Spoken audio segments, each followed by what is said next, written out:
Magandang gabi po, narito na nagbabagang balita sa oras na ito. Patuloy po ang pagmonitor ng pag-asa sa Bagyong Ompong na pumasok na po kanina sa Philippine Area of Responsibility.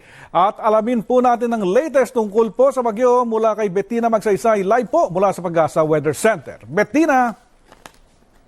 Henry, patuloy nga ang paglapit ng Bagyong Ompong sa atin at huling namataan ito sa layong 1,070 kilometers silangan ng Virac, Catanduanes at patuloy itong gumagalaw pakanuran sa bilis na 20 kilometers per hour. Napanatili ng bagyo ang kanyang lakas na 205 kilometers per hour na may papugsong umaabot hanggang 255 kilometers per hour at nakataas pa rin ang signal number 1 sa Catanduanes. Ngayon, Henry, bukas o sa Biyernes, inaasahan magdadala ng pag-ulan ng outer rain bands ng bagyo, partikular na sa silangang bahagi ng Luzon. Pero ngayon pa lang hahatakin na ng bagyo ang habagat at magdadala ng katamtaman hanggang sa malalakas na pag-ulan, lalo na sa mga lugar ng Zamboanga Peninsula, Northern Mindanao at sa mga probinsya ng Siquijor, Surigao del Norte, Agusan del Norte, Dinagat Island at Tanaw del Sur. Pagdating sa Huwebes, makakaranas naman ng ulan ang Palawan, Bicol Region at Eastern Visayas. Sa Biyernes, magdadala ng ulan ang habagat sa Palawan, Zamboanga Peninsula, Western at Central Visayas. Dito naman sa Metro Manila, inaasahan ang mahina hanggang sa katamtamang pag-ulan na may tsansa naman ng paminsan-minsang malalakas na bugso ng ulan pagdating sa Biyernes at sa Sabado.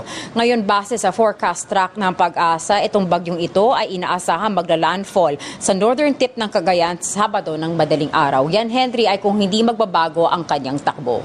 At yan muna ang latest mula dito sa Pag-asa. Balik yan sa inyo, Henry. Maraming salamat, Bettina Magsaysay. Samantala, nagdeklara na rin ng kanselasyon ng klase ang ilang panlugar dahil po yan sa inaasahang pananalasa ng Bagyong Ompong.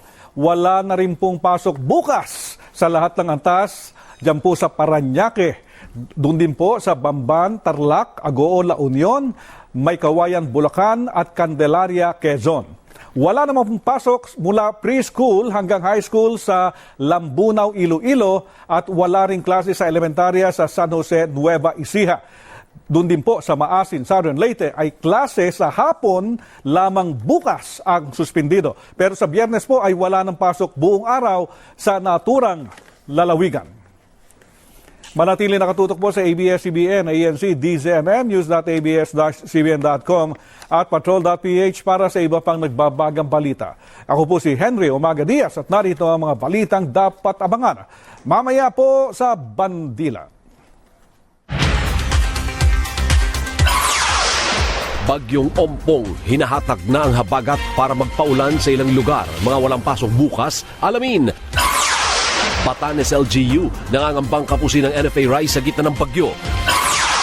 At 80s divas Debbie Gibson at Tiffany nasa Maynila na para mag-concert. Tutukan sa Bandila.